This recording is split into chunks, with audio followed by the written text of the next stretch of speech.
Surprisingly, I ain't fell on the floor yet, but I'm doing fine, man. Yes, sir. Yeah, man. I got a couple hours last night, so I'm good. I'm good because I was Yeah, so man. excited about the boxing, man. Yeah, it was man, it was one of the great weekends. And the crazy thing is, man, the crazy thing is we are already 6 days away from another big weekend.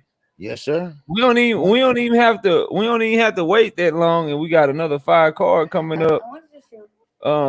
We got another fire. Oh my bad. We got another fire card coming up right in 6 days. We got the Spence and Ugas card, so it's just a great Yeah. time to be a boxing fan, man. And I'm so excited, man. Y'all be sure as y'all come in the building, smash on the like button for us, so we know you're in the building, and drop a comment as well. Look, we got so much to talk about, KQ. So we're gonna get straight into it, man. We'll Yes, do sir. the roll call in a minute, y'all. So y'all be sure to let us know that you were in the building so we can acknowledge you once we do the roll call. We're gonna cover a couple of fights though, because we got so much to cover, man. So let's start with the 4 a.m. card, man, where you had to, if you was here in America, you had to set your damn alarm and shit, or go out and then not go to sleep and shit. You had to be up all night to watch these fight cards, man. So the Triple G card. Let's go to the co-main event on that, man. I want to talk about this WBO flyweight fight with Junto Nakatani and Ryota Yamauchi, man. Junto Nakatani says he is a problem and he can fight, man, down at 112 pounds. What did you think of that fight, man, and that performance that he put on? Man, Nakatani put on a great performance, man. I mean, he will be a problem. He is a problem right now. And I like the way he picks his shots. He doesn't rush his shots, and he picks his shots slowly but methodically. And he was scoring. He was scoring, and yes, his opponent was pretty much trying to be a more aggressive. And I think he was being more aggressive than he normally be, and he was trying to show Nakatani that, okay, I'm here to fight, but Nakatani had the better skills. And one thing about skills is better than strength, in my book. And Mm-hmm. well, of course, style made fights also. So, but I think he was a great defender. I think he was great on what he was doing, going downstairs, going upstairs, mixing it up. I mean, he put on a great performance in Japan. I mean, guys the people in Japan, they was cheering, they was having a good time. It was packed in there, and man, he put on a great performance. As a matter of fact, I mean, I think he should have been on the main event the way he was fighting. So but Nakatami, he did a great job, man. He did a great job, man. And there's nothing too much I can say bad about him. You know, Yeah, you know. he's so long for that Mhm. weight class. Like, I don't think people understand. Like, at 112 pounds, them dudes be like 5'1", 5'2", and shit. That man 5'7" with a 67-inch arm reach. He got so many physical advantages down there. And I was listening to the story, man. He actually dropped out of school to box. Like, Right. he was boxing and stuff, and his parents, and he wanted to box, and he knew what he wanted to do. So he just dropped out of school, came over here to America. He been training as like a professional for since he was like 14 years old, man. And you can tell because he don't make too many mistakes. He uses distance well. He can fight inside.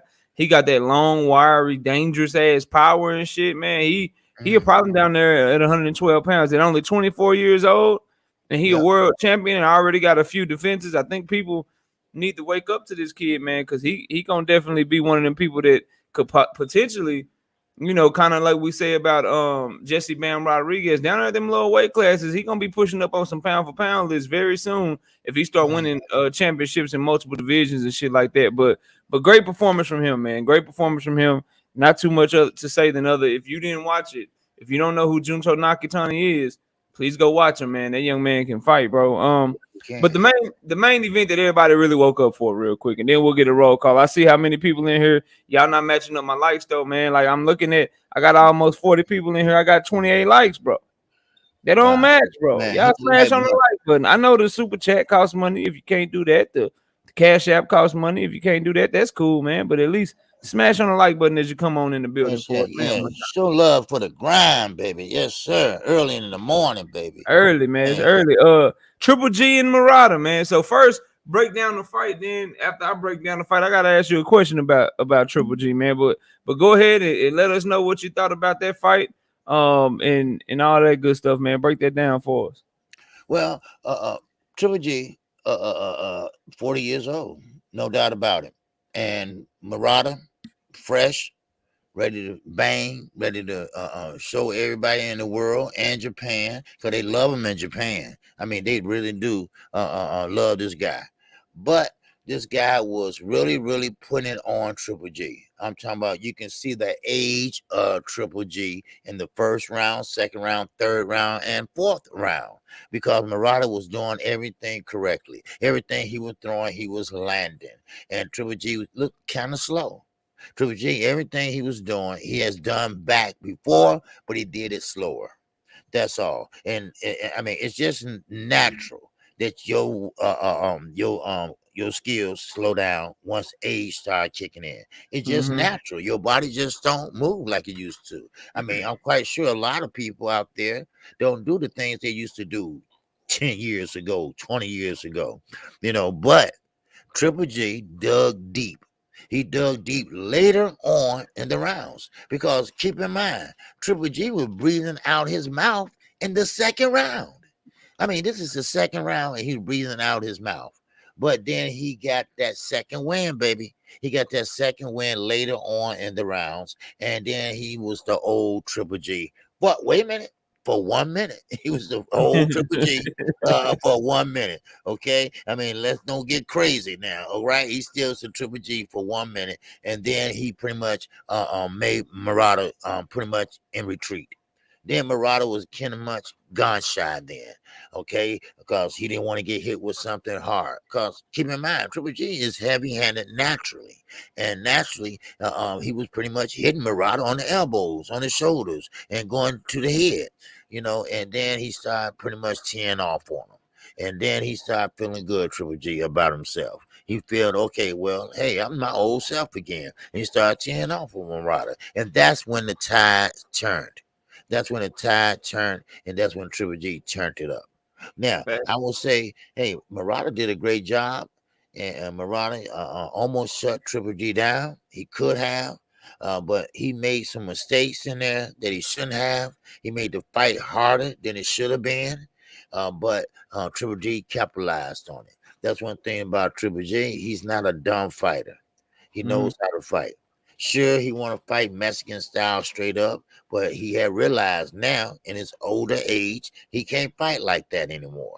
But he came through at the end and got the victory. So yeah.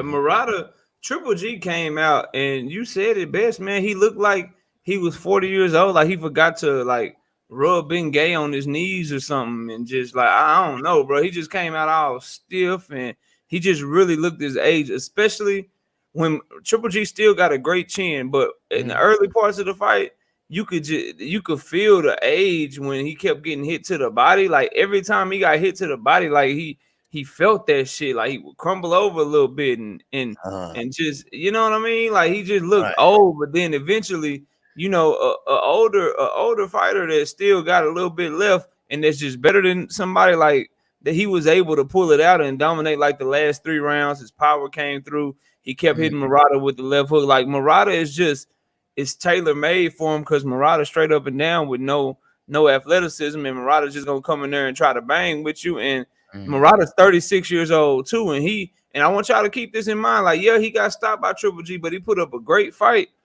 And he's a fighter that's 36 years old that was never really that great, and he had been out of the ring almost 3 years.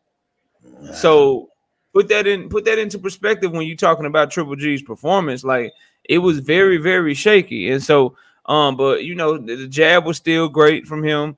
The power is definitely still there. They say that's the last thing to go. You could just tell he still got pop, because I mean, just look at Murata's face. Triple G always leave marks on dudes when he hit him. He gonna have power probably till he go to his grave. But as far as like the athleticism that he did have, he always got hit a lot, but he's getting hit even more now, and it looks like he sees shots coming. He just don't have the reflexes anymore to do anything about it when they get there. So, but he got through this one. He unified at 40 years old. That's no small feat. That's something that he can hang his hat on. And before I ask you this question, OG, y'all smash the like button for me. We almost matching. We almost there. Y'all smash the like button as you come in the building. But let me ask you this. Did this performance by Triple G, does it make you more interested or less interested in him fighting Canelo? Man, it make it less interesting Mm, because if he fought Murata like he fought him yesterday morning, and like that with Canelo, he would be knocked out by now. And let me damn. tell you why. Because I think Canelo Alvarez has a better ring IQ than Mm-hmm. Murata. No doubt about it. I think Canelo now, and I mean, love him or loathe him, no matter what Canelo has done, no matter what he got in him or don't got in him, he is a smart fighter when he gets in that ring. He knows how to keep that guard up. He knows how to cut off that ring. He knows how to use his angles. He knows how to cover up. He knows how to go to the body. And he knows how to push you back. And he also now starting to learn how to fight on the back foot. Now, Mm-hmm. he really does that because he's a come forward aggressive fighter. But if you put him in there with Triple G would definitely feel his age because Canelo might just get him out of there before the 5th round. So now he'll be in survival mode on Triple G, but I believe Canelo definitely can get him out of there. So Yeah. yeah, now Yeah, while man. we I don't want to. Go ahead. I'm sorry, OG. okay, now someone in my chat yesterday asked me this, and I didn't have an answer actually, because that's why I was waiting. I said, well, let me let you know on the morning after show with Knockout, because I'm quite Yeah. sure he might have an idea. Now, What's that? Triple G is fighting Demetrius Bivol at 175. Yeah, Canelo is. Yeah. Right. Now, how the contract says um, Triple G will be the last opponent. Is that correct? Yeah, the second one. The third fight ain't signed yet. People Okay. keep talking about this third fight. It's just a 2-fight deal. They Okay. trying to get Canelo to take a third fight. They've offered him a third fight, but right now he only signed on for 2 fights. Okay. Now, So he Canelo. is the last fight. Canelo got to get through Bivol. If he get through Bivol, he's supposed to fight Triple G in September. Okay. Now, Triple G fighting at 160. Is Canelo gonna come down to 160 from Nah, 175? he gonna he pulling Triple G up to 168 and Okay, defending his undisputed against him. okay, there you go. Okay, Mm-hmm. because I thought he was coming down to 160. And I'm like, wait a minute, Charlo at 160. So I mean, what's going Nah, on? he'd rather pull up. He'd rather pull up. He want to defend his undisputed titles, but do you want to defend him? Seeing how Canelo has moved through the years, do you think he would rather defend him against David Benavidez, who's already there, who's Right. very big, or do you Mhm. think he'd rather defend him against Jamal Charlo, who's still undefeated? And say what you want about Charlo, but ain't nobody saw that puzzle yet, and he's young and strong. Or do you want to pull up a 40-year-old that you already beat once and had a draw with twice, and you know how he fight? And he's diminishing. Like, you know what Canelo gonna do? He gonna pull up Right. that older guy. Okay. he Okay. gonna pull up that older guy that's not as strong anymore. So he pulling him up. Canelo ain't going back down to 160. That's why Okay. if guys like Charlo, Andrade, etc., if they want that fight, they're gonna have to start moving up weight classes because he ain't coming back down, man. Okay. Okay. That clears it up. Now, okay, it was at 168 then. Yeah, Okay. it's gonna be I at thought he had 168 when they I'm fight. like, wait a minute, he going down 15 pounds? Then Nah, he going up to 175, then back down. And I mean, that sounds like Canelo. You know, that's how he he must moves. got the best he must got the best nutritionist in the world. You ain't lying. All that up and down shit. God damn. But to answer my question that I asked you, man, it made me less interested because I feel like I know what's gonna happen in that fight. I'm sure y'all could all guess. Obviously, I ain't gonna share my official pick until the fight happens. But seeing what I saw from Triple G and knowing the fighter that I know Canelo to be, I got a pretty good idea of what's gonna happen in that fight when they fight again. But let's see who we got in the building so far, man. Y'all smash on the like button. Let's do a roll call right quick. Let me see how many of y'all up in here. We got Ryan Hong in there. He said, "Hey yo, what's up, Ryan?" Case Avoidance slid through says, "Knockout, you called it, man. I appreciate that." World Combat Sports. I'm glad I changed my pick. No, you didn't. You said you was just playing. You was going with Lubin. Don't do that. Shot Mr. Town's Super finest. Chat, too. Okay. Yeah, I got it. Shot Town's Okay. finest. What's up with you? I'm gonna scroll down real quick, y'all. Grab the super chat. Then I'll scroll back up and get everybody else. Mr. Gumbo, salute, man, with that $5 in the super chat. He say, salute, Knockout, and riding Uncle KQKC. Driving and listening, fam. And peace to the chat. Peace to you, Mr. Gumbo. Why you gotta get on KQ like that, man? He always Let's messing see. with me, man. That's my guy. Rob Palmer, what's up, Rob? This guy's amazing at getting his fights right. I appreciate that, man. Yoda Wise Crush the legend in the building. What's up? Salute to you. John Kramer, what's good, man? What's good? We're gonna get into that Lubin fight, y'all. I promise. I know that's what a lot of y'all want to talk about. We're gonna get to it, man. John Kramer again. Let me see who else we got. Bobo, what's up, man? Salute to you. Jafari Siege. Jafari, if you still in the building, man, drop another comment. I couldn't believe you ain't had no wrench on the channel, bro. I'm gonna get you right though, man. I'm gonna get you right. Who else we got in here? G Park in the building. What's up, G? Tupac's in the building. Who else we got? Dank Father done slid up in here. BN Boxing News. What's up, man? Pro Boxing Media TV. Sir Aunt Bo, what's up? My beautiful wife done rubbed the boogers out of her eyes. She waking up and she's in the chest. Salute, baby. Appreciate you coming through. The Fans Corner. What's up, man? What's up, man? Slug. What's good with it, Slug? Educated Jab is up in here, man. Yeah, great fights last night. We're gonna try to get to all of them. Teach, what's good with you, Teach? What's good with you? Johnny Q up in this thing. We already got Tupac. Ricky E245. What's good, Ricky? What's good? PGH Big Dog done slid through. Kevin Knight says, like in. Yeah, Kevin, I appreciate you. What they be saying, I appreciate you staying on code, bro. Y'all gotta be on code. You gotta smash the like button when you come in here if you really rocking with the content. Johnny Q, what's up? St. Louis Mix, what's good, bro? What's good, bro? Who else we got in here, man? Stan 92 is up in here. Let's keep going. Felix Nunez done slid up in here and slid through the back door. What's up, Felix? Casimir Flot Spence, what's up, man? Salute to you. Not Zay, what's up? Yeah, Not Zay, yeah. Try to tell these people, man. They'll learn. They'll learn, man. Cassandra, yeah, they'll learn. Yeah, OG, y'all learn. Y'all learn. Like, y'all what y'all need to do, y'all need to make y'all pick. And then if my pick is different from yours, y'all need to come on over to the dark side and stop playing, man. Go ahead. Don't be too proud to change your mind, man. We gotta get a pass. We gotta get the smoke. I was able to change his mind. The rest of y'all didn't want wise up, man. Try to tell y'all, man. Sandra in the building. What's up, man? Let's see who else we got. We got that super chat already. Keep it moving. Oh, Dr. Mark's in the building. What's up, Dr. Mark? Salute to you. Quick done slid up in here. What's up, Quick? Wait. He said, I'm reporting this show. T was trying to argue me down, bro. Don't report us, bro. It's just come on, man. It's all good. Emmanuel Pettigrew, what's up?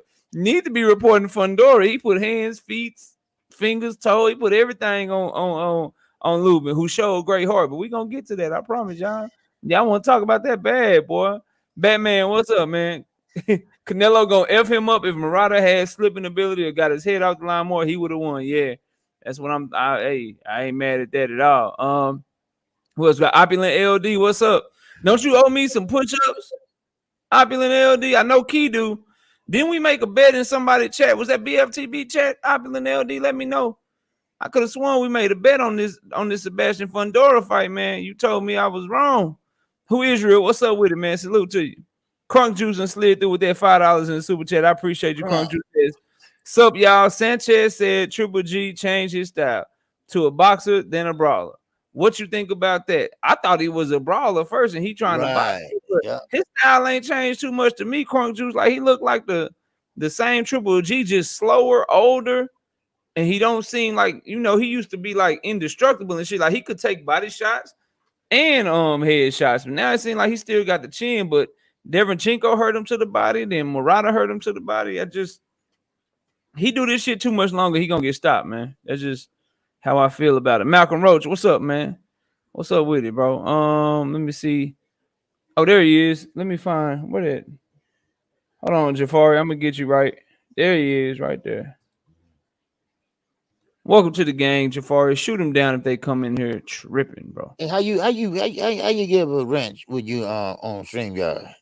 I do it on YouTube. I got it up on YouTube on my other. Okay. That's how I had to do it. That's why we named it. That's why it's the name of the show, the TKO Prediction Show. Trust Knockout. I'm trying to tell him. Man. Rainbow, what up, man? I be trying to tell these people, man.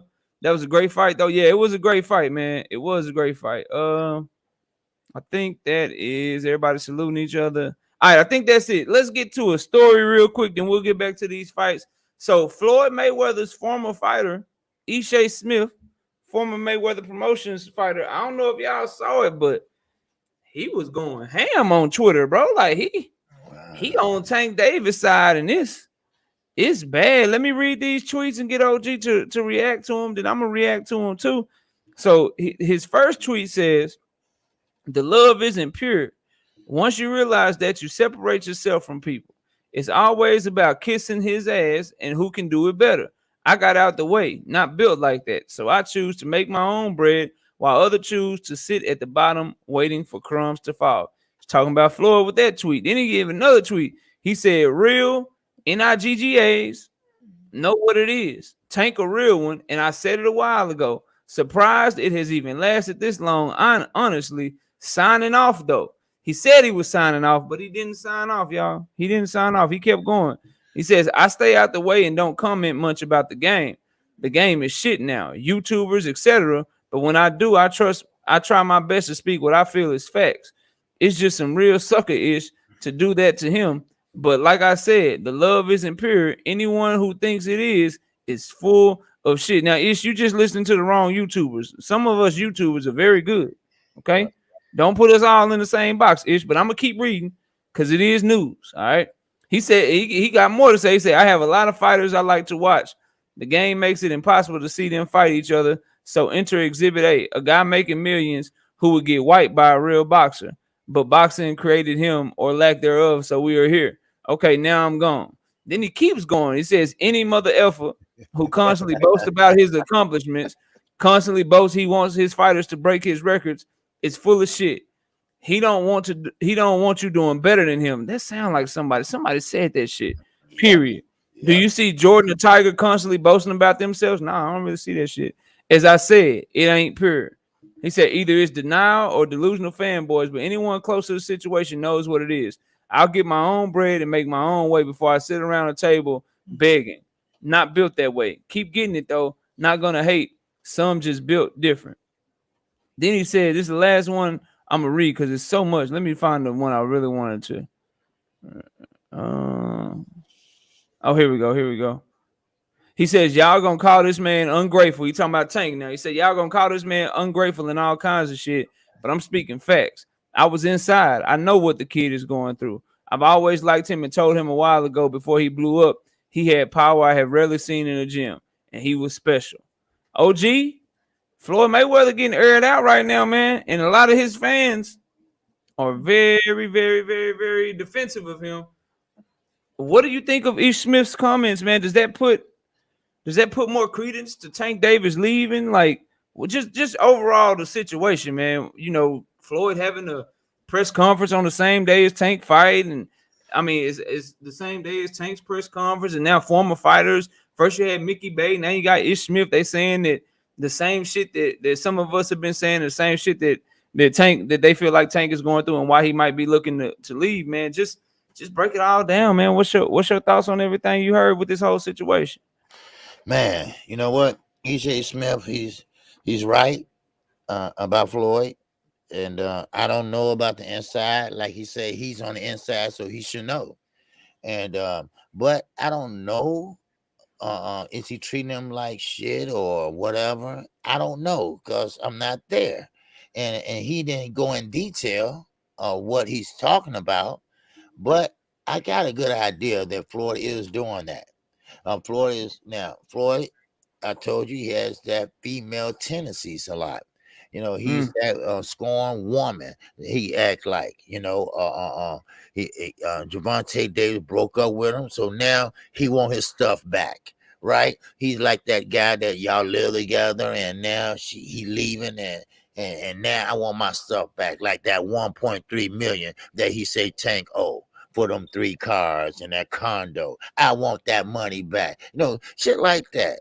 And then you try to keep it in-house. Okay, I feel you. You want to make the money. Okay, I don't have no problem with that. But you keeping him at lower opposition. And I don't blame Javante Davis. I would be mad too. Why am I wasting my talent, my skills on someone like Rolly Romero when I could be fighting bigger fights? There's bigger fights out there at 135 at the lightweight division. Or maybe I just fight at 140 for a few fights and come right back down, just like you did at 154 and came back down to 147. So, but yes, Floyd doesn't care about no one. I said once before, I said, Floyd, you know what?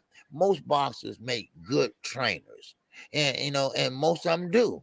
Look at Derrick James, ex-fighter. I mean, a great trainer. But not Floyd.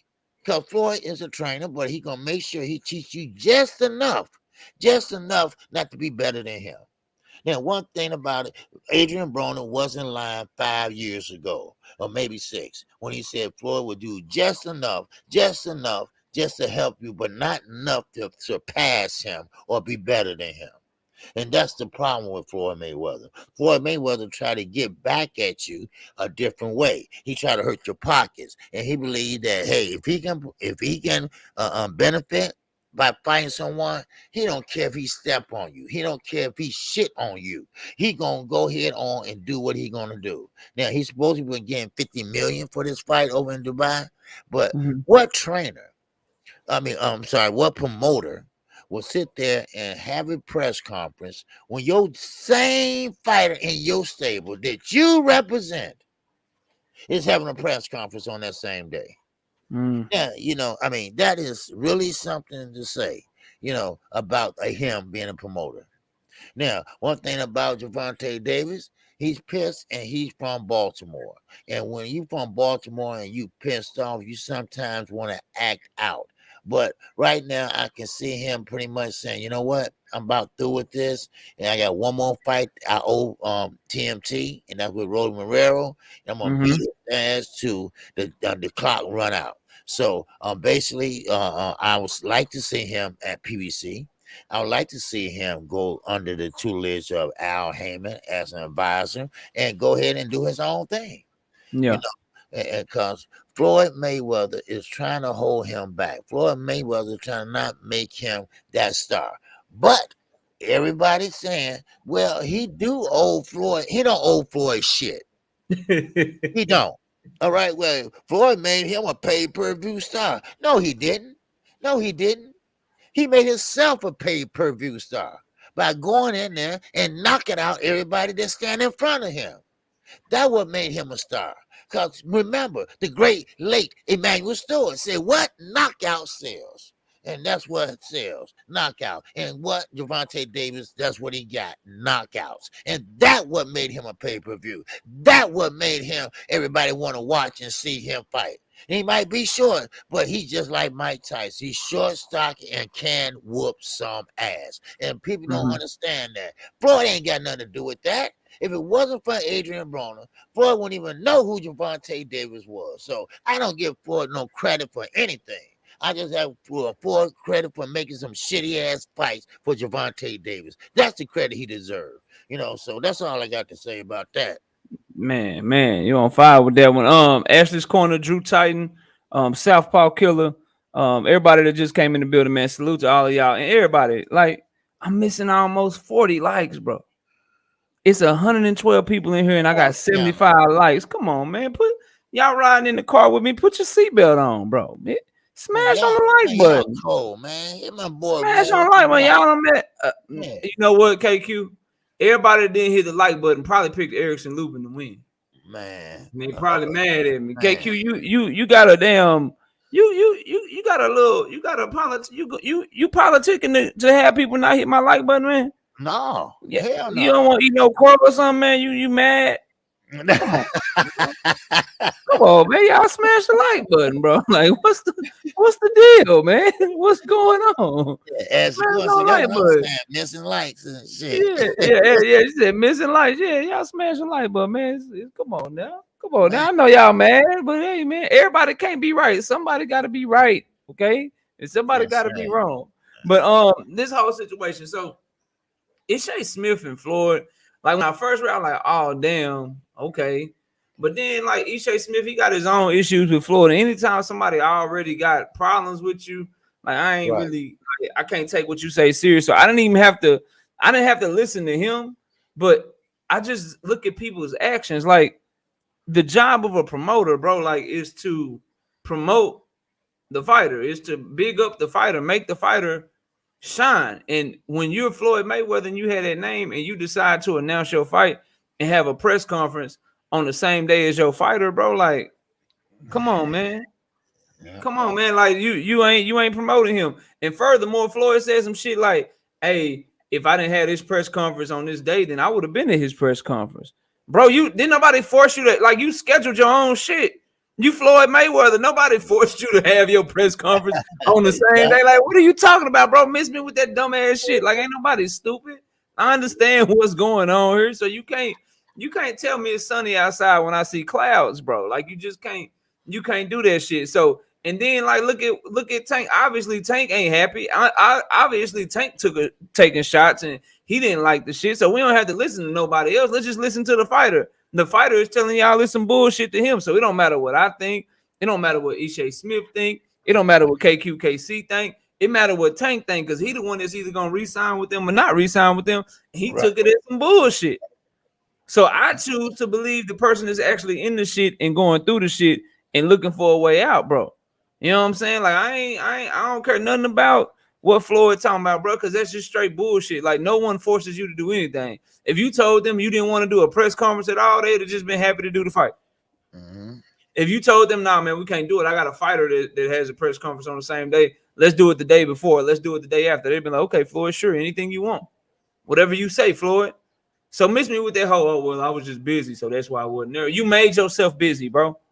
Because you make your own schedule. You a boss. Nobody tells you what to do or how to do it or when to do it. So as far as Ishe Smith, though, I will say this, the part that I am looking at, like, you got Mickey Bay coming out saying his shit.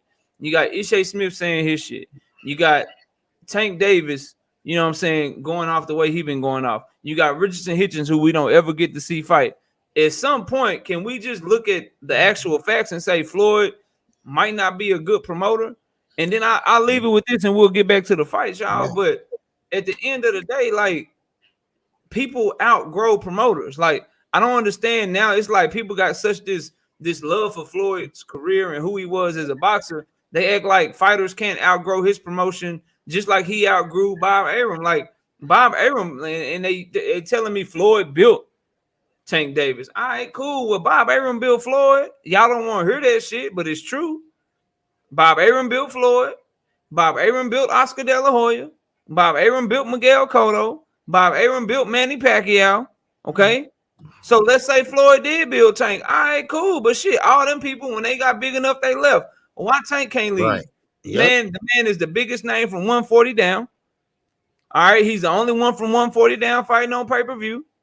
Okay, thank you, Floyd. I appreciate you. But just like you left Bob because you didn't want nobody in your pockets, why Tank need to have somebody in his pockets when he don't need him to, bro? He don't need nobody in his pockets. All he needs is a manager and a network. Yep. So you know what I'm saying, man? Like, it's cool. You know what I'm saying? That people want to rock with Floyd. I rock with him as a fighter too, but I ain't finna, like, if you're doing a bad job, you're doing a bad job, bro. Like, I'm trying to see me proven right about Tank. Like, y'all all see right here, like, the type of belief I have in his skill set, bro. Like, I believe in that young man's skill set, and I want to be proven right or proven wrong. Right. I don't want to be in a situation where I got to go back and forth with people on hypotheticals. I'm tired of talking to people like when my brother W_right side and coach and shit about, I think Tank Davis can beat Devin Haney. I want to see the fight so I can see if I'm right, bro. I'm tired of this shit, and Floyd ain't give me what I want. So, man, miss me with that shit. I ain't trying to hear that shit. King David, I see you. Salute to you, bro. I salute to you. Let's go to the next fight, man. Let's you know what? Go ahead, OG. Go ahead. I just want to say one thing real fast. Roy Jones was right. Roy Jones, he was correct about Gervonta Davis. He don't need Floyd anymore. You know, he doesn't need Floyd. Now, we all know when you come out the amateurs and you go into someone that's, well, you don't have no promoter or nothing like that, and you're a bad fighter. All right, so a good fighter, I'm trying to say, and he needed Floyd then because he needed a promoter. He needed the big fights. He needed the fights, and that's what he did. He went in there and he did what he had to do. We all remember when Gervonta Davis first started out. Well, he had a hard time speaking in front of the media. All right, it wasn't that he couldn't talk. It's just that he didn't know what to say, and he'd never been in that position before. Now that was okay, but Floyd got too carried away and started making it all about him. Every time you hear Gervonta Davis, here come Tank. He ain't like that was. I mean, here come Floyd. He ain't like his name was Tank. So that's the issue. And Roy Jones is right. You know, Gervonta Davis needed to focus on his promotional company because he has a promotional company called GTD. GTD, yeah, Right. yeah. So Me go answer ahead this. and focus on that. Yeah. Yeah, that's what he should do. Let me answer this question. My brother, Educated Jeff, says, you don't think it will be hard for Tank to get the fights he want? We see what they did to Devin. A couple of things, and Devin Haney fans probably ain't going, they ain't gonna want to hear this, but Tank Davis is a bigger star, bro. Like, that's the first point, right? He's True. he's more known with the casual fan base. Yeah. He sells more, and again, he's the only one that's fighting on pay-per-view right now. So what Devin is doing is great, and Devin put pressure on Tank, and I think the byproduct of Devin going and chasing greatness like this, Tank is now like, oh, hold up, bro, you ain't getting me shit. They showing Tank this love. I need to go get my own shit. So I do think that that's putting pressure on Tank somewhat. But when it come down to these promoter companies and these networks, bro, Tank is the money man, bro. Like, and I don't mean like he make more than Haney. He generates more revenue. He puts more people in the stands and shit. His live gates do more millions. His pay-per-view numbers, Haney don't even have any pay-per-view numbers. So when Tank pick up the phone, bro, and he call over there to buy everyone, hell yeah, they gonna want to do business with him. If he pick up the phone and he call over there to the zone, hell yeah, they gonna want to do business with him. Then plus, he's gonna still probably have, in my opinion, he'll probably keep Al Heyman on as his manager. And I know people love Floyd, but Al Heyman is much more powerful than Floyd Mayweather is right now in the sport of boxing when it comes to making fights and having a stable of fighters and being able to do deals and shit like that. He got the whole WBA under his thumb. He got divisions 147, 154, 168. He got divisions on lock and shit. So he can go make a deal with a promoter and say, hey, yeah, get Tank this fight. And then on your undercard, we can have all these great matchups because I got all these fighters over here. So he got shit that Floyd just don't have. So hell no, I don't think it'll be difficult. Whereas in Devin Haney's position, he's tied himself to the zone. They don't really have any fighters for him. And as you can see, what's happening to the zone for big fights, networks are able to kind of box them out. Canelo, he wanted Eddie Hearn to be involved with the Caleb Plant shit. PBC was like, oh hell no, we good. And Canelo had to go over there and do his own thing. Devin Haney wanted Eddie Hearn and them involved in the whole Camboso shit. Top Rank and Lou DiBella was like, hell no, we don't need them. If you want to fight, you got to come over here. Tank Davis is in a better position because he's a bigger name and he generates more money. So I don't think it'll be hard for him to get fights at all, bro. No, I don't think it'll be hard for him to get fights at all. You know what I'm saying? Let's go to the Ryan Garcia fight, man. Let's go to the Ryan Garcia fight, man. Ryan Garcia and Tagoe. Ryan Garcia and Tagoe. OG, what you got on that fight, man? I wasn't impressed. I was not impressed. Go ahead, though. When I was calling the Showtime card, I was looking at it also, but then I went back and looked at it in its entirety, and Ryan Garcia looked bad. I mean, no hate, anything like that. I mean, he's not a good fighter, and yes, he has a left hook, but that was missing last night. He was rushing all his punches. He did not take his time. I understand this is Ryan Knight. This is his coming out party. I get that. But it was a dud. It was a dud, his coming out party. The knockout, it didn't work. He wanted to show everybody, hey, I got the knockout. Because I was a pro Ryan Garcia fans. Okay? Yeah.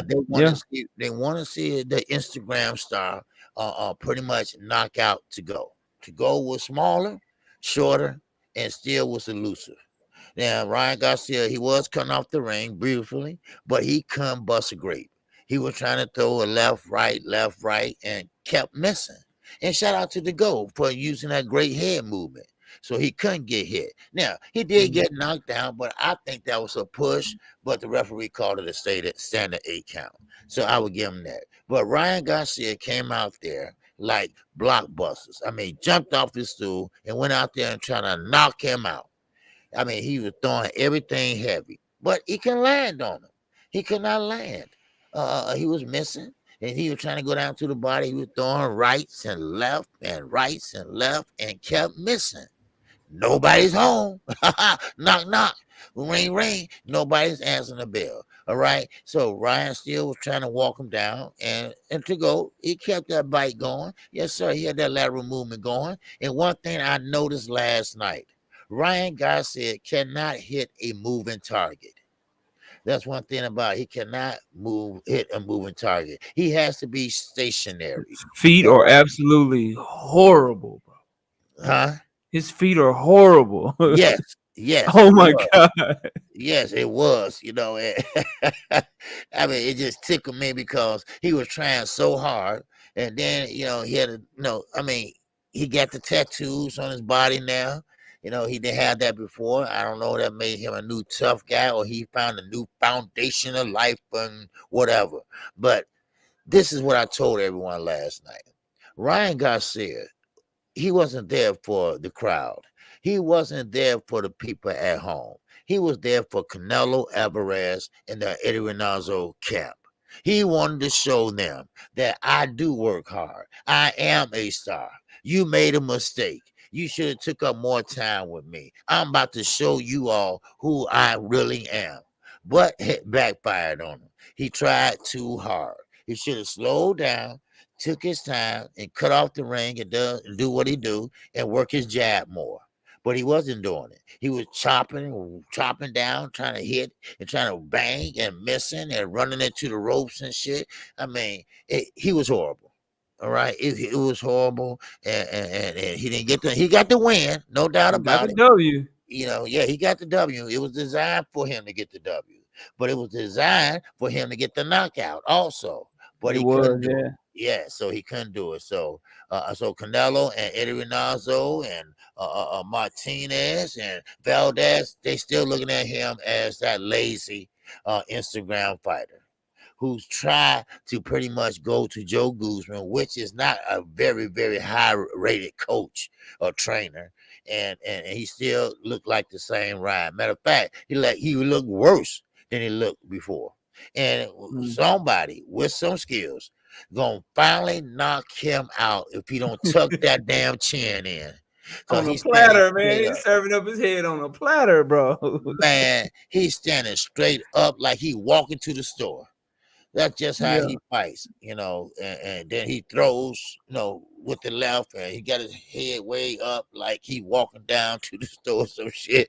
Man, he looked terrible, dude. But he got the win, and I guess that's all he cared about. But then again, he wanted the knockout, because that must have been the return of the great Ryan Garcia. Well, it wasn't a very good return, so.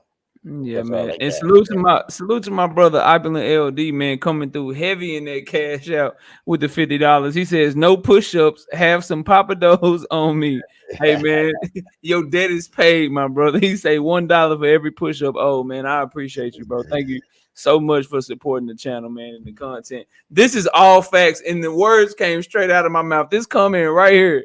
Ashley's Corner says, I said Ryan was trying to fight like he was Canelo. I need y'all to go look at the way that Ryan was walking forward and then go watch Canelo coming forward, bro, and tell me that man didn't go to Canelo's camp and the only thing he took from it was, this is how you walk forward. This is how you look tough when you walk forward. He was walking forward just like Canelo, bro. I promise you, dog. I was dying laughing. I was like, who he think he is out here, bro?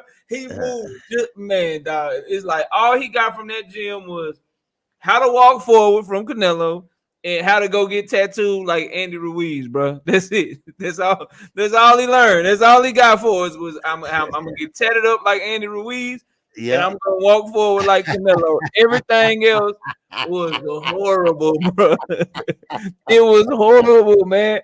You can see the talent. I mean, the hand speed is A1, but he got off balance so much. Like his feet can't keep up with his hands. So when he try to throw so hard and so fast, he just keep falling off balance.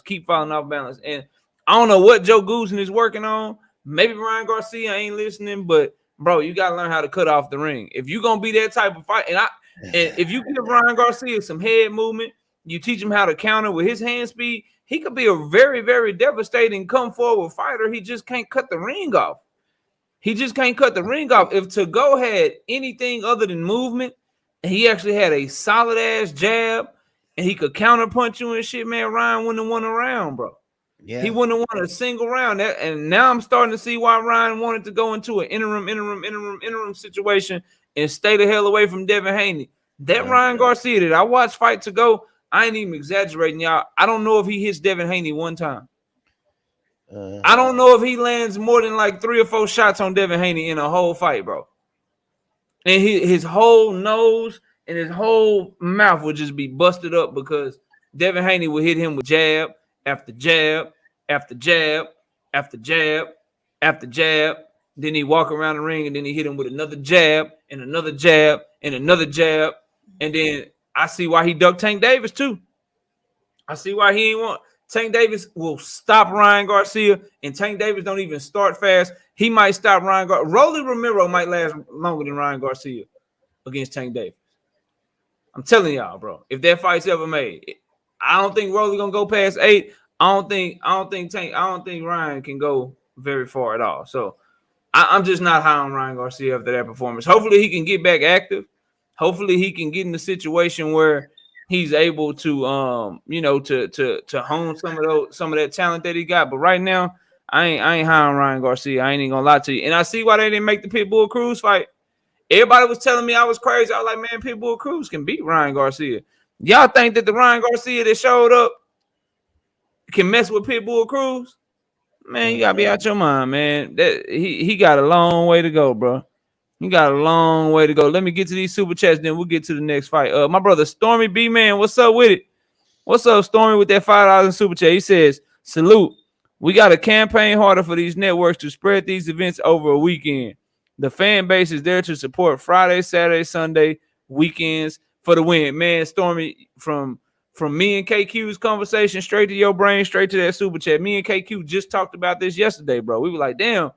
I wish the fight was like we had a fight on Friday, Saturday night, and then Sunday, because we want to be able to see them all and having to go back. I had my phone up, my laptop up, my TV up. I'm trying to watch all 3 of the shits at the same time. And unfortunately, it's hard to do, man. So I agree wholeheartedly, but I appreciate the love in that super chat, man. My brother Who's Israel says, thought I was the only one noticed. Man, listen, y'all know I ain't the biggest Canelo fan. I'm not even going to disrespect Canelo like that and say Ryan got his style, bro. Like, that wasn't the Canelo style. All he got is the Canelo walk. He don't have none of the counter-punching ability, none of the head movement. Canelo cuts off the ring, better now. Plus, Canelo can box for real. He done honed his skills. He don't have a Canelo style. All he got is the Canelo walk. You know what I'm saying? Like, that's like a player mimicked the Michael Jordan. That's like somebody mimicked the way Michael Jordan walk on the court, but they can't hoop like Jordan. They ain't got no skills at all. That's Ryan Garcia right now. He know how to walk like Canelo, but he damn sure can't fight like him, bro. He was walking just like Canelo. I was dying, bro. Somebody need to put a gift or a meme together or some shit of him walking like that, bro. Like, get the hell out of here. I'm not trying to hear that shit. Zenith, I see you too. If I didn't salute you, bro, salute Zenith, Windy City Assassin, man. Everybody in the building, y'all. Okay, the light's getting better. I'm still about 40 short. I got 136 people in here. Y'all smash on the like button at 35 they haven't yet. Let's get to the next fight, man. It's time for the Showtime card, bro. We only 2 fights away, man. Let's get to the first fight, which I didn't get it wrong. It ended in a draw, but I felt like they robbed me, man. I got 7 right and 1 draw this week. I should have got all 8 right because I felt like Pirella outboxed Zambrano very, very beautifully. But break down that first fight, the opening fight on the Showtime card, KQ, Kelvin Segato Zambrano versus Brian Pirella. What you got on that one, man? Well, I really didn't care for that fight too much. Well, I was expecting a little more action. Pirella, he had Roy Jones in his corner, and at first he was trying to mimic Roy Jones himself, but he's a southpaw, and it seemed like both of them fighters, Santiago and Pirella, no one did want to step in. No one wanted to get closer. It seemed like they didn't want to engage. It seemed like one didn't want to get too close because he didn't want to get countered. and the other one was pretty much trying to work and fight on the outside.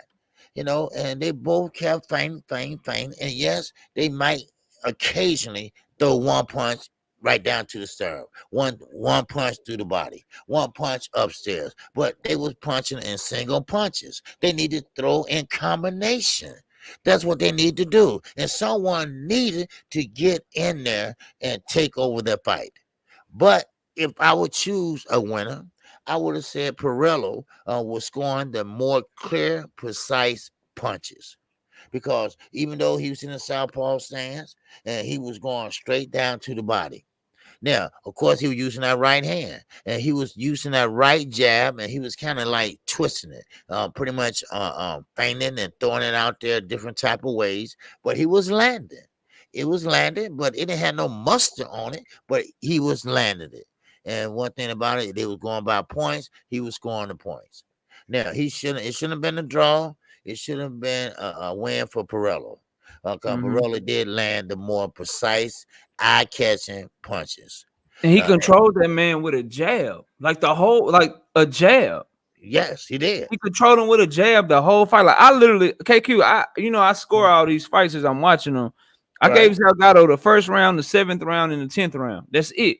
I had a final score of 97-93 for Pirella because although it wasn't action-packed, like the next two fights we're gonna talk about, they were so much better. Like don't get it twisted. But Pirella out jabbed him, and he won that fight with a jab alone. And then when he did throw the straight left hand, it was landing. I saw Salgado reaching a lot, off balance a lot, and he usually throws more punches than that. He wasn't throwing punches because Pirella did such a good job defensively in controlling him from distance with a jab that he couldn't do anything. And then if you really want to know who everybody thought was winning, I mean, Roy Jones, before the 10th round, he said, hey, just keep doing what you're doing. Keep doing what you're doing, controlling with your jab. If you see something, take it. Zambrano's corner, on the other hand, they in it before the 10th round. They go out there and they say, hey, man, it's everything or nothing. You got to give it everything you got. You got to go knock him out. It's everything or nothing right now. So the corner, like they knew he was getting his ass whooped, bro. Right. They knew he was getting outboxed. Yeah. But it is what it is, man. Like, I think L-Dub, I saw your comment. I read part of it. Like, yeah, like Salgado, he the little brother of a former world champion or whatever. And so seemed like they might want to push him.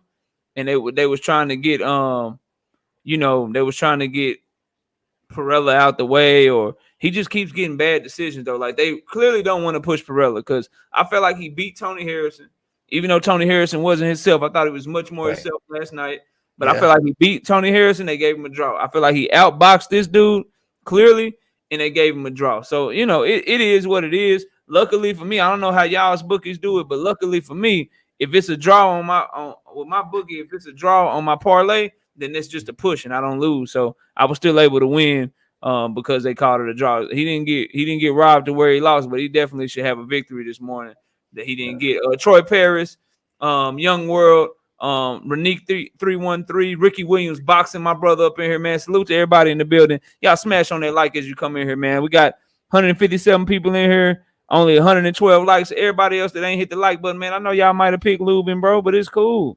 You can still hit the like button. You know what I'm saying? It's all good. Smash on that like for me one time. KQ. But the Pirella, next fight. Yeah, go ahead. You want to talk to I was just saying real fast that Pirella, I think he should have won. It was far too in between shots that he was throwing. He was throwing sometimes 1-2s and just one single punches, but they were landing. They was landing, and Santiago, he was pretty much coming in throwing what he could, but he was missing. Also, he was missing more than he was landing. So I think the nod should have went to Pirella, but he still outboxed Santiago. So that's all I had with that one. All right. Yeah. And y'all be sure, like Drew Titan was in here, Ricky Williams was in here. All of y'all should be subscribed to them. But if y'all not subscribed to these brothers, man, subscribe. Pool Counter Boxing's in here. Subscribe to these brothers, showing some love, man. It's hard work doing this content, and we all gotta support each other. So Tony Harrison versus Sergio Garcia, KQ. Tony Harrison looked good, man. What you got on that fight? Man, He looked real good last night. Now, we all know the history of Tony Harrison. We all know, remember the 2 fights with Jamel Charlo. All right. He took the belt from him on the first fight. Then Jamel came back in the second fight. But both fights were strategically fought. Excitement, skills, and also fundamentals. Everything rolled up in one from both of them guys. Now, Tony went through a period of mourning. He lost his father slash trainer slash coach, and took a toll on him. It took a real toll on him, and it showed in his skills. It showed in his fight. All right, but till last night, that's why his mother was there and she was happy and this and that, like he won a championship or something. But she was so happy because he snapped out of it. He got that over that hump type victory because he was in a zombie state before then, if you want to say that. But now, once he got that fight under his belt, wow, man, did he put on a performance last night? I mean, that jab, and some B man had to say the same thing about that jab. And that's, sir, I hate to steal your name, but that was an educated jab. I mean, that jab Facts, was yo, facts, facts, that all jab facts. That was educated, baby. jab was nasty last night, bro. Man, it Yeah. would make it so bad. He was popping that stick on the back foot. He was popping it on the back foot at that. And I ain't talking about 1 time, I'm talking 2 times, I'm talking about 3 times. And he kept working it. He kept working it. And yes, Garcia was still trying to get something in. He was still trying to find a way, and he was relentless. He was relentless. He wasn't taking no for an answer. So he kept coming in, and he kept getting popped by that stick. And then Tony Harrison would hit him with a nice straight right. Then he'd come back and hit him with the jab again. Now he'd get caught in the corner. And what'd he do? He jab his way out. He hit him with a right hand and get out of there. But here comes Garcia. Garcia's still right up on him. And what Harrison do? He changed directions, popping that jab. Change directions, popping that jab. Change the direction, popping that jab. Man, he looked like Larry Holmes out there popping that jab. I mean, he was very good popping that stick out there. I think Tony Harrison looked better than he has looked in a long, long time. Yeah, And I facts. mean, and he gave Garcia a boxing lesson. He gave him a great boxing lesson. And man, I and couldn't give Garcia anything but the first round, KQ. yes, I only gave him the first round because it took Tony a while to get used to him. But once he got used to him, I couldn't find another round for Sergio. And that's I the mean, same dude that gave Fundora all types of fits and shit, man. yeah, because see, Harrison seen that, been there, and done that. All right, He like, oh, Fundora, you gonna just come forward? You just you're gonna right, walk in this shit, you're man? right, Get right, out of here with this weak ass shit. right, exactly. You know, so Fucking him so up, man. right, and so Garcia thought that okay, well, I'm just gonna smother his punches. I'm just gonna jump on him. That's right. I'm just gonna jump on him. I'm not gonna let him breathe. Well, he tried to do that, and Harrison, took a while for him to figure him out, like 1 round, and he figured him out, and then he just because he's a better boxer anyway. He's a better boxer, and now the skill set came out. Skill set came out, and finally, I think he's getting back to because he's only 31, and I still think he got maybe a good 6, 7 years of boxing left if he put some pressure and go ahead and do the right thing and keep his head on straight. And Yeah. so I think he boxed a great fight and gave Garcia a damn good boxing lesson, baby. And Garcia took that win and went home and said, "Damn, he hit the hell out of me, man. That jab was so educated." I mean, it was an educated jab, and when I mean educated, I mean he threw it right at the same distance, and he landed right where he wanted to land it at. I mean, that jab was smart. That jab was fast. That jab was explosive. And I mean, man, I appreciate that performance that he gave last night. So, yep. Already, man. Salute to my brother, Mr. Munt, in that super chat with the $5. He said Tony Harrison is one of the most accurate punchers in boxing. That's an absolute fact. Look, man. Facts. To me, Tony Harrison had the best performance of anybody that fought last night. I thought his was the cleanest, most decisive. It wasn't the most emphatic. That's the one we're gonna get to next, the Lubin fight. It wasn't Right. the most punishing performance, but it was just the clearest display of the sweet science of boxing that I saw last night. The jab was perfect. It was timed beautifully. It was timed so well that it looked like you would have thought the way that he was snapping Garcia head back, you would have thought it was like a straight right hand, bro. You would have thought he kept catching Garcia with like a mean ass straight 1-2 or something, but it was just a jab. It was just a perfectly timed jab in rhythm. Every time he got Garcia's rhythm down, and every time Garcia would plant that front foot to move forward, boom, a jab right in his face. That's why it looked like it was so hard, because Harrison was timing it so perfectly to where he was walking into that shit. He just kept walking into that shit, and when you walk into shit, it puts more power on the punch, and as a result, his head was just getting snapped back. He had some great body shots in there. He was pivoting around and countering with the right hand and shit. Just great work. He put combinations together when he wanted to, but he literally just frustrated Garcia. Garcia couldn't get a beat on him. And Garcia, I think he messed up from that damn and I don't think he would have won anyway, but from that Fundora fight, now he's trying to fight like that against Tony Harrison too, where he's coming forward, trying to be aggressive and shit. He got to get out of that and get back to being a boxer that he was when he was fighting in Spain, because you can't be a pressure fighter at the world-class level and you got 14 knockouts in 35 fights, bro. You can't do that shit. Like, if you're going to be a pressure power, you got to have some thump. You got to have some thump. You got to have some power coming behind your shit. Yeah. Because if you don't, then it's it was about the first round or the second round. He got Tony Harrison up against the ropes and he caught Tony Harrison flush with an overhand right, and Tony Harrison ate that shit. I'm like, oh, bro, you that was your moment. See, if you was a pressure fighter with some power, you might have could have done damage and changed the whole complexion of the fight. But since you ain't got no power, Tony Harrison about to outbox the shit out of you, and that's exactly what he did. Now, OG, I heard you say that Tony Harrison got maybe 5 or 6 years left. Not if L Dub is right about this. Fundora versus Harrison next, bro. That's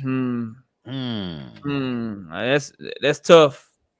I ain't gonna pick the fight right now. I'm saying it's tough. It's a tough fight for Tony, man.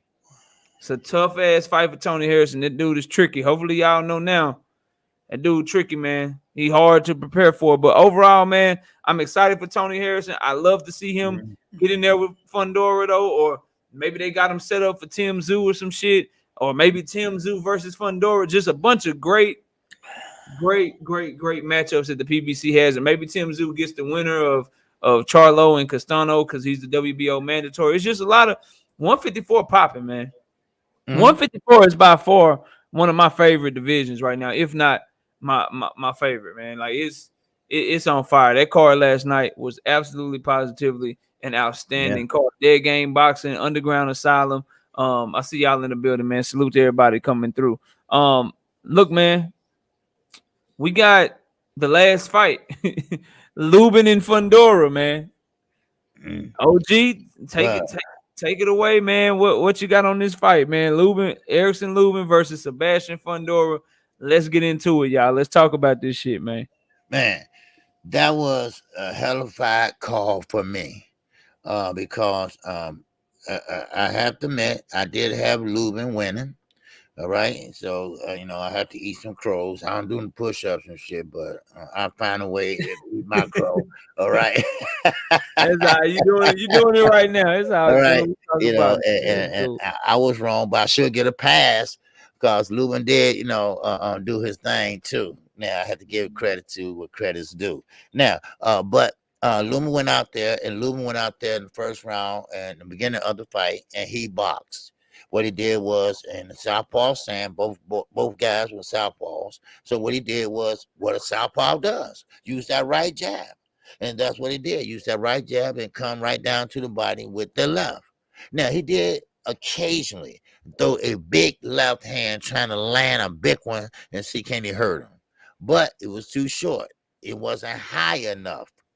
Remember, he's 6'5", and Lubin was throwing a big left hand round the 5'5" mark. He had to go a little higher, baby. He had to go a little higher. But when Fundora bent down and trying to fight a little smaller, and then he was right there for the taking. Now, of course, Lubin, we all heard about the chin. We all know about the chin. We all talked about this. And this is why I said when I was calling the fight, Lubin, you're standing there too long. Get the hell up out of there. And as soon as I said that, bam, he hit the canvas. He hit the canvas right away because Fundora liked to throw uppercuts. If he can throw 50 at one time, he would do it. But Lubin got up, showed some heart, and came right back and fought and cleared his head. Now, of course, they went in there again. Wasn't nobody hitting the ropes. Wasn't no clenching a lot. I mean, and no one was pretty much fighting off the ropes. Now, of course, Lubin, he was against the ropes. He was against the ropes, and Fundora was doing what Fundora do. He is not masculine. He don't have that big 8-pack going up and down his stomach. He don't have veins popping out his arms and shit like that. He's just up and down like an ironing board. But he can punch. He can punch. Like I say, you don't know how strong a person is till you get hit by them. And that's what this 6'5" Tower Inferno did last night. He hit him with a big up and down jab. And I mean, it was right on point. But the jab wasn't from outside. The jab was on the inside. That's where his bread and butter was. He don't like to fight on the outside. And let me remind you, he has an 80-inch reach and standing at 6'5". So why not fight on the outside? Don't that make sense if you was a trainer and a boxing fan? But he don't like it. He like to fight on the inside, just like Diego Corrales. He likes to fight on the inside with his height and his reach. So what did he do? He went on the inside and he was popping Lubin head back just like a tambourine, baby. And that's what he was doing. And then Lubin went down again. Went down the first time. Now, of course, Lubin came back, baby. Lubin came back and showed his tenacity. He showed that he dug a little bit deep. Now, Lubin at this time, he was getting busted up. He was getting busted up by the eye, face, and cheek. Okay? Now, especially on that right side. That right side, it came from Fundora left hand because he measured with the right. He was steering. It's no steering in boxing, but they do it anyway. All right, he was steering with the right. And then bam, he come with the left. Bam, with the left again. And bam, bam, bam, bam, bam, bam, bam, bam, bam. And Lubin, I thought that was a game plan. I thought he was trying to let Fundora punch himself out. But he just shelled up, leaned against the ropes, and the head was just going bam, bam, bam, bam, bam, bam. You know, I mean, everybody's saying that shit. I mean, people saw that shit down the street. You know, he was going bam, bam, bam. And then Lubin, you know, he pretty much got back and came back with some moxie. He dug deep and he knocked Fundora down, like I said. Then he got back up and here come Fundora. Man, he came out the next round and he went from 50 to 100 miles per hour. And then there you go. He started messing up Lubin's face. Lubin was fighting back now. No, he was fighting back. Yes, sir. He was fighting back now. Now, the one thing about it, he was fighting back, but it just was too much for Lubin. The taller guy was too much, and his face was destroyed. And I think his jaw was broken. I didn't check this morning, but I'm quite sure that jaw was broken. That shit look bad, OG. Yeah. I felt bad for him. I really did because I had him winning, you know, and he fought a good fight, you know, and he went out on his shield. He got a knockdown, and Fundora got a knockdown. Matter of fact, when the fight ended, he was winning on the scorecards. He was actually winning, you know, on the scorecards. But shit, I don't know if he would have lasted another 3 rounds, and he probably would have lost all 3 of them rounds if he did. You know what I'm saying? Like, it was just, he was winning on the scorecards, but the shit was, and I don't know how he was, but they did have him up. You're right about that. That's a fact. They had him up. So, yeah. But Cunningham being a trainer, did the right thing. Did the right thing. He stopped the fight. Because see, in a position like that, you have to stop the fight. Because see, anything can happen to that young man. Because your face got vessels in it. Your face got bones, all that that's connected to all parts of your brain and everything else. All right. And one thing about it, your motor skills, your brain control your motor skills. And you don't want anything to happen. Because I know he went to the hospital last night. I know that. Now, I don't know he got a face wired shut or what, but I know they kept him overnight. Okay, they got to keep an eye on him. You got to get that swelling down. But he did the right thing. And what makes it so bad, the ignorant ass fans threw ice at him. Yeah, for stopping the fight. For stopping the fight. I mean, I get it. You know, you pay your money and you send up there. You pay your money and you probably gambled on Lubin or some shit, and you don't view these fighters as people. But he was getting his ass whooped, bro. Yeah, I mean, he stopped punching back, bro. He was like it ain't my turn to talk. I'm gonna go, but I'm gonna get into all that shit. But go ahead, OG. Yeah. You know, and like you said, he stopped punching. And like I said, man, Lubin don't want to fight anymore. When I was calling him fight, I said, man, Lubin, like you said that shit too. You said that shit. I was like, man, OG, right? They better do something because the man ain't punching back. He literally was getting hit, OG, and then when Fundora was over there working him, he just tried to push Fundora off of him and bag up. Like, God damn, leave me alone, bro. Yeah, leave me that jaw. Cause that jaw, hurt. Every time he kept hitting that jaw, it kept on hurting more, swelling more, hurting more, swelling more. That shit hurt when it's broke. That mean your jaw just loose.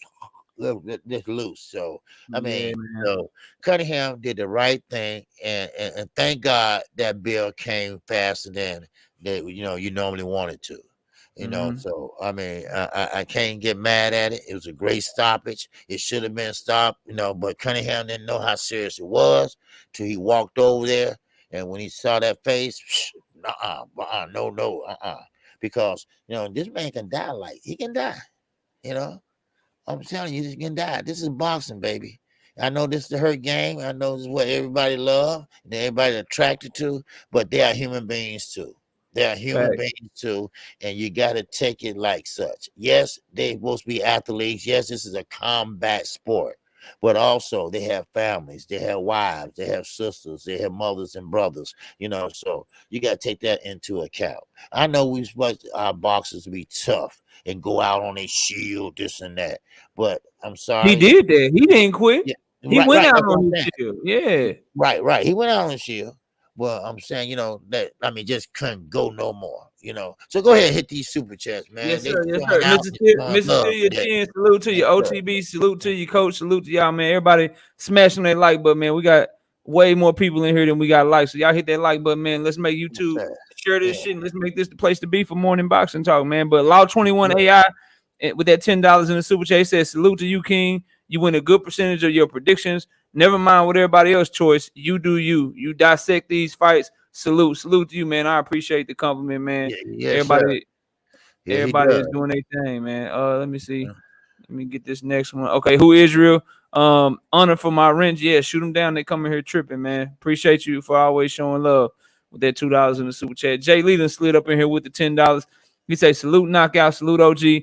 Great collab going here, y'all. Show on hit. Support, man. I appreciate that. Jay Lee and OG does as well. Thank you so much. Salute to Crunk Juice back in that super chat for a second time with the $5. Says OG said Fundora up and down like an ironing board. When that man walk, he don't bend his knees. How far up in weight do you think he will go? I don't think he should go up too far, but shit, as long as he can make 154, he a problem at 154. So he 24, 23 years old. I think he's 24 or some shit. Man, you stay there as long as you can because he wrecking shit, bro. He a tough ass matchup. He hard to prepare for, bro. Real quick, I called Samson and congratulated him this morning, and he said, thank you. He said, my man fought a good fight, didn't I? said, yes, he did. And that was all, So. Yeah, man. Jafari Caesar in that super chat with the $2 says his face reminded me of Emmett Till. Scary situation. Yeah, man. It got, you know what I'm saying? It went from being entertaining to like, damn, Cunningham, like, bro, this is not this round 9. Like, bro, you might have to stop this shit. This ain't looking good. Like, Yeah. because Lubin wasn't punching back. But I'm gonna get to my breakdown of how I saw the fight here in a minute. Mr. Munt with that $5 in super chat says, I picked Fundora, but I was rooting for Lubin. I feel bad for him because it took him 4 years to get back to that point. Yeah, man, he did his thing. I think that's all the super chat. So here's the thing, y'all. So I've been reading y'all comments as OG was talking. The breakdown of the fight. I told everybody and why I picked Fundora. Lubin has all these skills offensively, but he really, really lacks the feet that y'all thought he had, and he really lacked the defense, and I didn't think he could keep it from becoming a war. And in the war, I got Fundora. The stuff that Cunningham was telling Lubin to do, I challenge anyone to go find me the film of him doing that. He needed to, y'all made great points. He needed to turn Fundora. He needs to be able to outbox, turn Fundora, pivot around, and use his lateral movement. He don't do that, y'all. You can't find any footage of him doing that. Please point to the fight, and then I'll go watch the fight, and I'll be like, I was wrong. People also told me that he was a good inside fighter. Again, show me the fight of him fighting on the inside like Fundora fight on the inside, and I'll stand corrected. He doesn't do those things, you guys. He does some things better than Fundora, but people always say styles make fights and shit.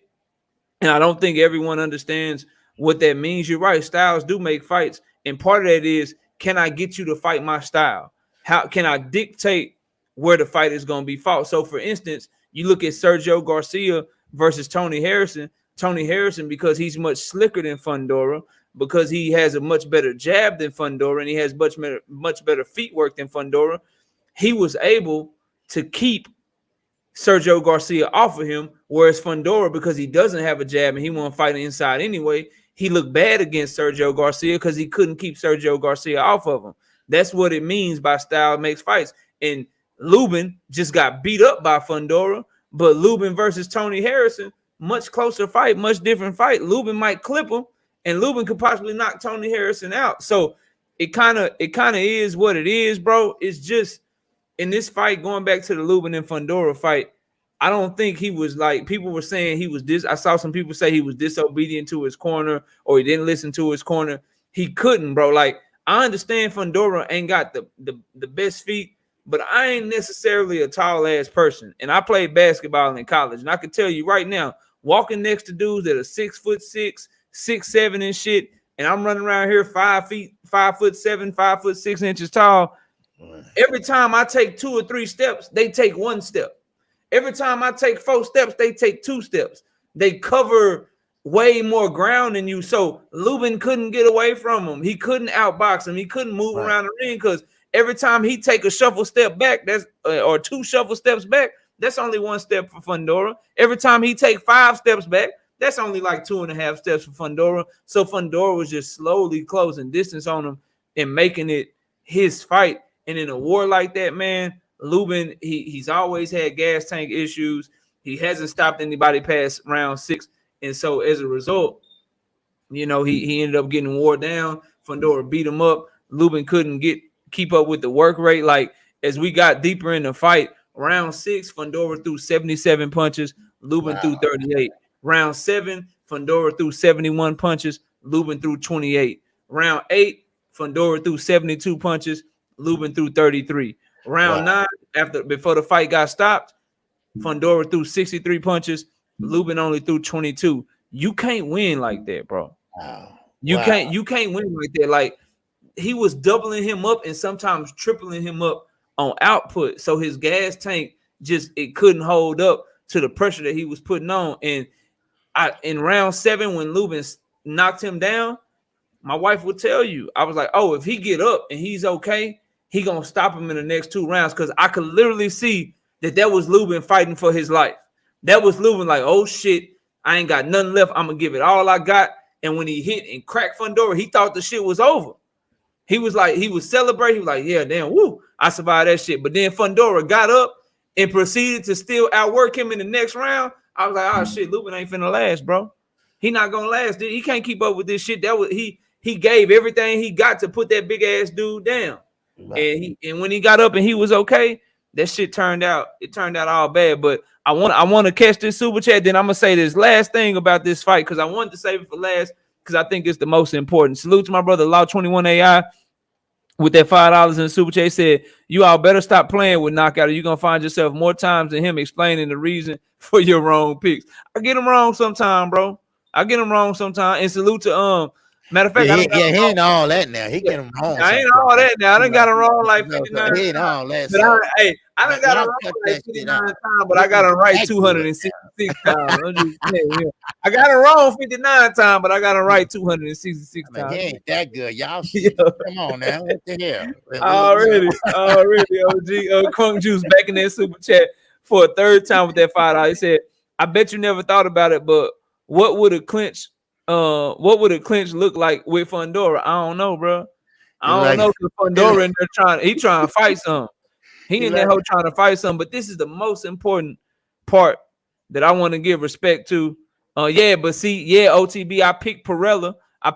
But when it's a draw, it's a push. We only count the wins and the losses. So if it's a draw, it's like it never even happened, brother.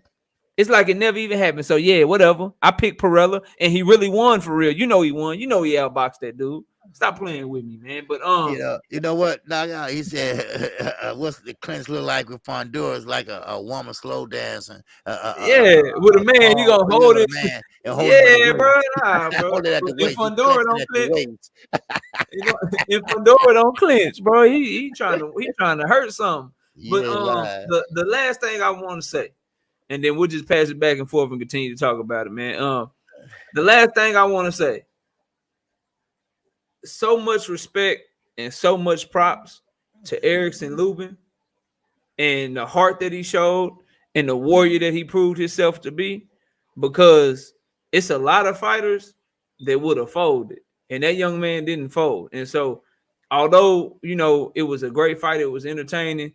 He always got to get respect, because what happened to him with Charlo and getting up to this point, you would like say what you want. You would have never thought that Lubin would take this amount of punishment and still keep doing what he did and put on such a great performance for the fan. Because there was a time that I believe that if Lubin had got punished like that, he probably wouldn't have been able to withstand that shit. And he withstood that shit.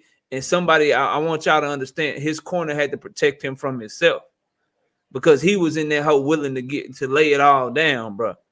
He was willing to lay it all down and just and put on a great performance. Now, I totally disagree with this. OTB says he still can become champion. Don't write him off, nah, bro. Them type of ass whoopings, that type of fight, you don't really recover from that shit, bro. Like the type of injuries and like the damage that shit like that do to your body with somebody that already, because remember, he got caught cold and he still showed bad chin issues when Fundora caught him with an uppercut early in the second round and he dropped. So that on top of the beating that he already took, nah, bro, like he can be a gatekeeper. He can be a gatekeeper, a journeyman type of dude, you know what I'm saying? But he ain't, I don't think he can be world champion, OTB. I think he got too many flaws. He's not good defensively at all. If you press him, you know what I'm saying? If you can take his power, it's a wrap. If you can take his power and you got pretty good power of your own and a good work rate, it's a wrap. And it's a lot of those dudes at 154. Like he can't beat Jesus Ramos. He get in there with Jesus Ramos. Jesus Ramos gonna stop him too, bro. As long as Jesus Ramos can take his power. Lubin goes into fights against guys like Jesus Ramos, Fundora, Tim Zoo. Those types of fights, bro, he goes in with a puncher's chance.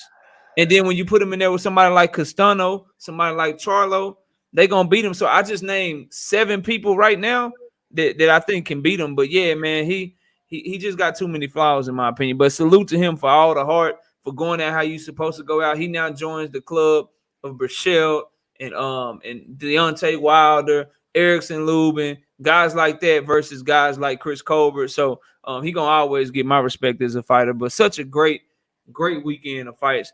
OG, you got anything you want to add to the you got anything you want to add to this Lubin and Fundora fight, man? Yeah, but yeah, you're right. Shout out to Lubin and Lubin. Only thing I was trying to figure out, he knows how his chin is. He knows what he can take and what kind of punch he can take, and he knows how Fundora is punching. Because before that happened, when you get hit on the arm or in the body or something, you feel the punches. But he still had the heart to stand in the pocket too long and just long enough to get hit with a lot of uppercuts. But he did try to come on the outside and box. He tried to push him off of him and make room so he can go and do what he does best. And he's a boxer, and that's what he does. But Fundora, he has that 80-inch reach, and it doesn't matter. He's going to come in any way it go. He likes to fight on the inside. And that was just so mind-boggling. You have that height. You have that reach. I would be picking all my opponents off by that jab all day long and let them run into that jab all day long. But Fundora prefers to fight on the inside. And actually, he's good at it. He's actually good at it. And I like the way he fights on the inside. He take his time and he pretty much line it up, and there you go. He's a southpaw, so he really put that hammer down on that southpaw on left hand. But I have to tell you, Lubin, I hope he'll be okay. Like I say, that's a serious injury. People don't look at it like that. People look like, oh, it healed, no problem. No, sometimes you have problems with that. Because think about having your whole mouth wired shut Yeah. for weeks, and you got to suck through a straw. That's not fun. That's not fun at all. And that's not, that's very, very. Don't pay no attention to that 50 Cent movie and shit, cutting off your own brace, everything. No, you can't do that shit. No, you have to suck through a straw. But Lubin had a lot of setbacks, but and since the Charlo knockdown. Matter of fact, even before that, with Mike Tyson Promotions, that went out of business. So he had to turn it around and trying to find someone to represent him and someone to train him. Everything, And then he went with Charlo, and that pretty much got him knocked out. Then he came back with this one. Now, this was his second fight in his whole career going for a championship belt, and he failed again. Now, will he come back? I think he will. But would he be a champion? I'm like, knockout? I don't think so. Because one thing about it, when you fight for a champion, you're going to fight the second best or the first best in your division. And they're definitely going to test that chin. They definitely going to do their research on you. So, but that's all I got, but I can't wait because we got a lot to talk about this week because we Oh got yeah, a man. great Can't fight. wait, baby. Yes, sir. Now, the question I need to ask you, Knockout, is come Saturday, we all know that Earl Spence, the big fish, is want to put on a show. He want to got his chip on his shoulders. He want to show everyone that, hey, I am back. Yes, that car accident is behind me now. And yes, also, he said that he want to show everyone that his eye injury is behind him now. He want to show everyone that he is hungry, that he is the top of 147 division, and he want to go out there and prove it. Now, on the Yugas camp, you got Salas. He's doing all the research. He's doing all the movement that Earl Spence does. He's looking at film. He's looking at the Cal Brook fight. He is calculating every move that Earl Spence does. He's calculating every place around that ring that he throws or he liked to fight at. Now, does that what Salas is doing, will that help you guys? Will he remember the game plan? Or when he get in there, all that goes out the window when he get hit? What you think? So I think so far, because I've already started studying for next week. So far, like, it's gonna help because Salas is a great trainer. Anytime you got a great coach, they can put you in the proper position. But what do you do when you're in that position, right? So if he gets in there and he knows what's coming, but Spence timing is just too good. There ain't shit you can do about it. Or he gets in there and he knows what Spence is gonna try to do, but Spence is just too strong.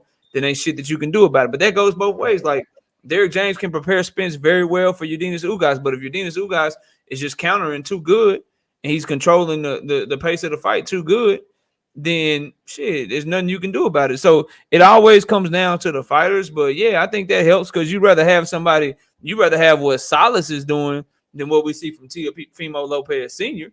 You know what I'm saying? At least Salas is doing some research and shit, trying to see, okay, when Spencer's in this corner, he likes to throw this combinations. When he's this close to you, this is what he likes to do. At least he's giving his fighter some information to work with instead of just telling them to go knock the guy out without any instructions. You know what I'm saying? At least he ain't on his Freddie Roach shit. Like, hey, keep your hands up. Like, okay, what else? Like what else you want me to do? So yeah, I think it'll help. But at the end of the day, will it matter? Does he have a shot in the fight? I don't know. We'll find out. We'll find out this weekend, and I'll do my best to break it down and predict it on Thursday night. But you know, it kind of is what it is. I'm just happy that we had a great weekend of boxing. Now we got another weekend of boxing again. Then on the 23rd, we got the Fury and White fight. Then on the 30th, we got Valdez and Stevenson, and then Serrano and Taylor. We just got fight after fight in April, and so I'm just excited for it. I wanted to the brother Akeem Blue asked me a question. I wanted to here it is. Says I don't get how Lubin just stayed in front of him the whole fight. He fought Fundora's fight. Akeem, he had no choice, bro. That's what I was trying to explain to you guys. He had no choice. Sometimes you can have a plan, and then the person you're trying to implement the game plan against, their will is just stronger than yours. They just implement they fight better than yours. Like, and that's what he was able to do. He was just able to do that shit. So it just kind of he couldn't do the stuff that he was being asked to do because by the third or fourth round, he was already tired, bro. He was already tired. Like sometimes you can do all that shit, but if you can't keep somebody off of you and they just own you, pressing you, you can't implement the game plan like you want to. And then Lubin doesn't fight like that anyway. When I was talking to OTB and I was talking to Coach and I was talking to Key, when I was talking to these guys, I was like, all right, cool, bro. Show me the film of him doing this stuff that y'all saying he gonna do to Fundora. And they would always just tell me, well, skills pay the bills, or he's just better. But they couldn't point to the film of him doing that shit, bro. You know what I'm saying? And so all the stuff y'all are talking about he should have done, number one, he was getting pressed. And number two, he ain't used to doing that shit and fighting that way anyway. So, you know, it was a great fight. Fundora just proved who he is as a fighter, and you know, it is what it is. Nick J, I see you in the building. Salute to you. But OG, man, give your last words. Let everybody know where to find you. When you're going to be going live again. And I'm going to do the same. We're going to wrap it up. And real quick before we do, 200 people in here, 176 likes. That's like, my math ain't the greatest, but that's like 27. I'm 27 short. I believe, yeah, that's 27 short, man. All 27 of y'all that ain't hit the like button yet, please hit the like button before you leave the show. Right. OG, go ahead and give your last words, man. All right. Hey, been a good weekend of boxing. And I appreciate all my subscribers that came in 4:30 on Saturday morning over in Japan. We was watching the Triple G fight. I mean, I thank you all. We had about 1,500 people in there. And I thank you all for coming and joining me on Saturday morning. I thank you all for joining me in the call-in show at 10:30 that morning. Oh, wow. And then, of course, that night. I appreciate you, too. But don't worry. I'll be back Monday through Friday, baby, at 12:30 p.m. Central Time. And yes, we're going to do it all over again. That's right. And Knockout Boxing, he's going to be live on Wednesday and Thursday. Yes, but sir. We're going to do it again on Saturday. That's right. And you know what's coming up on Saturday. So we still going to have the call-in show, and then we're going to get ready to come back for the pay-per-view. No, you're going to be busy. You know, it's a fight in the afternoon, too. Oh, yeah. Okay. You got Connor, right. You got Connor Ben versus Ben Hearing. That card. Right. That card is on the afternoon time. Yeah. So we got boxing all day Saturday, baby. Yes, sir. Yes, sir. About the zone. So the call-in show will be Friday. Okay, so we're gonna get ready for that fight in the afternoon on the zone. Then we're gonna come back for the Earl Spence and your Dennis Ugas for the unification fight for the WBA and WBC and the IBF straps. All three belts are up for grabs Saturday night. All right. So at 9 o'clock. 9 o'clock next Saturday, next Sunday, we'll be on my platform, Yeah. and they're gonna be at 9 o'clock a.m. Central Time. Not gonna be the morning after show. Oh, we're gonna be busy. Oh, we're gonna be busy next week, and we're gonna be breaking it down all week long. And yes, Knockout gonna have a prediction out this world for you all coming Thursday. Trust me, he got the predictions and he got all of them right on this past weekend, baby. Yes, sir. I think you missed what, one, right? Yeah, I missed one. The Okay. one I missed, we got a draw, so they don't Okay. count against the win-loss Right. record. But yeah, I got it wrong. The dude I Okay. picked didn't win, even though he really won. Right. I could be petty and just be like, man, I feel like he won, so I'm gonna give myself a W. But I ain't gonna do that. Yeah. Right. I'm Yeah, just you gonna keep it call it a straight watch. up. Yeah, you keep it straight up. All right. So Yes, with man. that, that's all I have. I thank everybody. All right. I appreciate Man, everybody showing love, baby. Man, look, y'all. If you haven't subscribed to our channels, please go subscribe to our channels. I got both links in the description of this live stream. If you're new here, if you haven't checked out OG yet, because we got a lot of new faces in here, man. Y'all please smash the like button. We do this shit every week, and we do it for y'all and for the love of the sport. As far as me, daily content dropping to the channel every single day. So y'all be sure to check out the videos that we drop. I'm also live every Wednesday night, 7:30 p.m. Central Time. That's where we discuss the hottest topics in boxing. And then I'm live every Thursday night, 7:30 p.m. Central Time, where we break down and we predict the upcoming fights for that weekend. I can already tell y'all I'm doing the whole Spence card, the Spence undercard, the Spence pay-per-view card. I'll be breaking down and predicting that whole card. And then I'm also going to do some fights for the Conor Ben and Van Heerden card as well. So y'all won't want to miss these shows that we got coming up this week. So salute to everybody that came through. Average Joe, appreciate you. My wife, of course, I always appreciate you, baby. Mr. Lightning's World, Zenith 360, Johnny Q, Teach, Rojai, OTB was up in here. Mac of the South was up in here. Support Local Boxer 760, Rivera Frazier, Catherine Murray, John Kramer, Mitch L, Silva, Jawan Ramos was up in here. Nick J came through.